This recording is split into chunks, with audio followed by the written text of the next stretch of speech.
E aí, quando eu era moleque, chegou um novo professor de história e ele já chegou querendo mostrar serviço. Bom dia, turma, tudo bem? Eu sou Ricardo, novo professor de História. E para começar com o pé direito, amanhã já vai ter uma excursão pro Museu de Alceu Celestino. Eita, assim, vamos pro Museu de Eu não sei quem é, não. E aí, quando eu cheguei em casa, eu perguntei a meu avô. Ei, vovô, amanhã lá na escola nós vamos pro Museu de Alceu Celestino. O senhor sabe quem é? Conheci demais. Pense num cabo ladrão, grileiro, filho de uma égua, emprestava dinheiro a juro, batia no povo, tomava terra, era um vagabundo, sem vergonha. Ficava assim, Deus abençoe. Olha, eu tive duas alegrias grandes na minha vida, né? Uma foi o nascimento do meu primeiro filho, o segundo foi o dia que Alceu Celestino morreu. Ô, caba ruim. Eita, porra.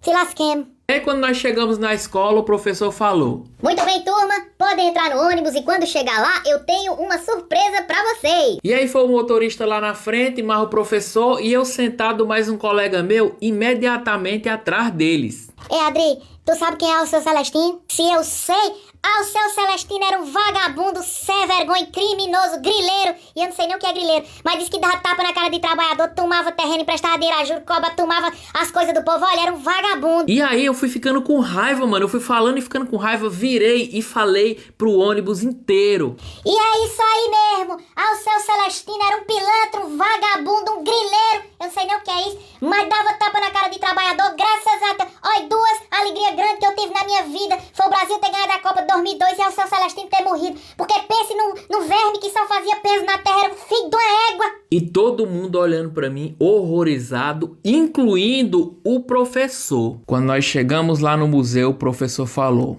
Bom, aluno, chegamos, né?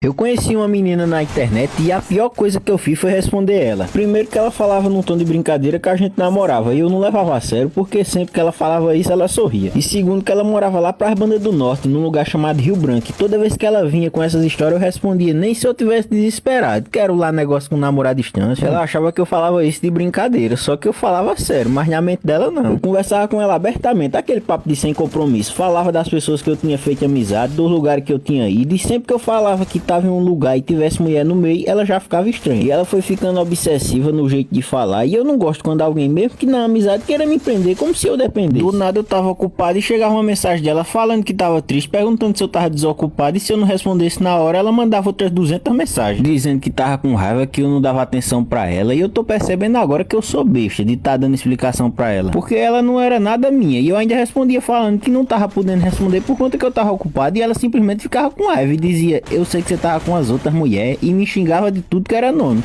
Aí eu resolvi parar de falar com ela. Isso não tava certo não, eu já tava ficando doido e com medo dela. Aí peguei, dei um tempo, bloqueei ela na rede social tudinho pra me ver livre, pra ver se ela se ligava, que eu não tava querendo nada com ela. E quem disse que ela parou por aí? Depois de uns 2 meses sem ter contato com ela, eu fui pra uma festa aqui perto onde eu moro e tava com meus amigos e uma amiga minha que eu tava ficando. E na hora que eu dei um beijo nessa minha amiga, veio outra menina, puxou o meu cabelo, viu que era eu e começou a chorar braba, dizendo que eu traí ela. Era a menina lá, só que tinha pintado o cabelo, aí tava meio que diferente, eu não reconheci na hora. Ela chorando lá e eu imaginando que não tá caboba que essa menina saiu de lá de onde ela mora pra vir me perturbar aqui não. Eu sem entender nada e meus amigos muito menos, abri os braços perguntando, tá doido, é? Ela ainda chorando começou a falar que eu traí ela, traí a confiança dela. Eu disse, como assim? A gente não tem nada, você é doente, só pode. Aí também ela tinha derramado bebida em mim, eu fui pra casa e um mês depois comecei a receber mensagem de um perfil que ela criava, mas depois de um tempo ela parou. E hoje em dia eu fiquei sabendo que ela tá namorando agora de verdade. E eu acho que o cabo deve ser o mesmo jeito que ela,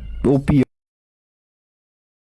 A primeira vez que eu beijei uma menina, pensa na doidice, eu com 9 anos de idade, lembro como hoje, era carnaval, eu estudava com uma menina que tinha um apelido de zóio de fusca. É que ela tinha um zoião e de vez em quando ela dava uns piripaque que fazia, parecia que tava possuída, ainda bem que só durava uns 5 segundos e depois voltava ao normal. Porque toda vez que ela fazia isso, o pescoço dela entronchava, aí toda vez já pensava que ia quebrar ou que realmente ela tava possuída. As menininhas amigas dela vinham trazer umas cartas que ela me mandava, que naquele tempo, quarta série, nós não tinha celular, aí era na base das cartas. E nas cartas ela deixava bem claro que me queria, ela me chamava de chocolate, porque até os 15 anos eu era bem pretinho, vim dar uma clareada agora que não saiu de casa. Aí tá lá, eu e meus amigos no carnaval, e desde os 7 anos, meus irmãos me levam pro carnaval. Quando eu me entendi de gente, já tava no meio do frevo. E eu vou falar pra vocês, eu nunca na minha vida recusei um pedido pra ficar comigo. E eu achava Zóia de Fusca feia, só que eu era BV. As amigas dela chegaram em mim e ficaram a 2 metros de distância de onde eu tava e gritaram: Maria José, que era o nome de Zóia de Fusca, quer ficar com você. Ela já tá lá esperando você do lado da igreja. Nessa hora todo mundo pulou de alegria, parecia que o Brasil tava ganhando a Copa. Eu estufei o peito pra frente, saí em direção ao destino final, que era beijar a Zóia de Fusca. Eu chamava ela de Zóia de Fusca mesmo. No caminho eu ia pensando: rapaz, eu já me levantei, não posso voltar, nunca beijei ninguém, como é pegar alguém? Até agora eu só dei selinho de duende, que é encostar o meu nariz com o dela e balançar. Será que é assim? Nisso, quando eu tava pensando e caminhando de cabeça baixa, quando eu levantei a cabeça pra olhar pra frente, vinha Zóia de Fusca em minha direção, agarrou na minha cabeça e começou a me lamber. Minha cara, pô, as 2 bochechas até a testa ficou babada. Era a primeira vez dela também. Depois eu saí, fui no banheiro lavar meu rosto, pensando: se beijar for desse jeito, eu não quero beijar ninguém mais nunca na vida. Mas depois eu fui aprendendo direitinho. Assim, eu sou preto, mas eu não entendi o porquê da professora dizer que eu acertei na pergunta dela quando ela perguntou pra sala toda qual item que mais vendeu no ano de 1800 e eu levantei a mão pra responder. Ela só disse que eu acertei e eu não entendi porque a sala toda riu de mim. Nem meus amigos me explicaram e eu fiquei voando sem entender nada. Alguém poderia dizer aqui nos comentários que item foi esse? Essa professora, ela vive me dando cortada toda vez que eu vou responder alguma pergunta dela. Ela, sem querer, já pisou com um salto do tamanco no meu dedo midinho que arrancou o pedaço. Também já me cortou dos trabalho em grupo, me deixando fazer o trabalho sozinho, e nesse dia eu me abusei e perguntei o que ela tinha contra eu, e ela disse que me tratava igual a todos os outros e que não tinha nada contra a minha pessoa. Ela, diferente de mim, é bem branquinha, e toda vez que ela passa por perto de mim, que alguma parte da roupa dela trisca em mim, ela limpa como se eu tivesse sujo, e ela sai entregando a folha das provas em toda a cadeira, menos na minha. Quando chega na minha, quem me entrega é um amigo meu. Mas enfim, resumindo tudo, a pergunta que eu tenho é: qual foi o item que mais vendeu no ano de 1800?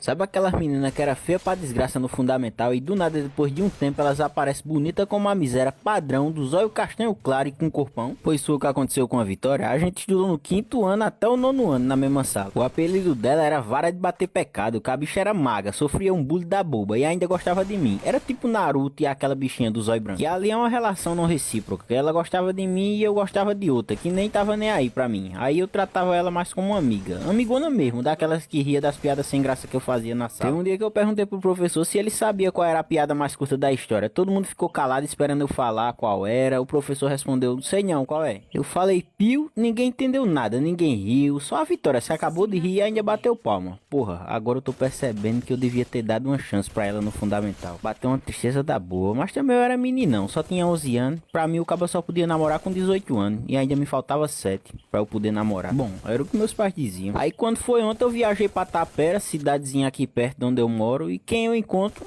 A Vitória, lá na praça com as amigas. De início eu não reconheci não ela, pensei ser outra menina que tava afim de mim, só que ela toda simpática, olhava pra mim e sorria de longe, e eu de cá todo posturado, olhava de volta, dava uma encarada de leve e observava ela abrindo um sorriso pra mim. Eu até olhei por lado pra ter a certeza que era pra mim, e era pra mim mesmo. Aí lá pra 5ª encarada eu resolvi ir em direção a ela, e antes de eu chegar perto dela, ela: você não mudou nada. Te conheci de longe e pensei: aquilo ali é Natan. Eu fiz cara de confuso, perguntei: mas quem eres tu? Ela disse: hoje tá me reconhecendo não? Aí eu: não. Ela: a Vitória do fundamental.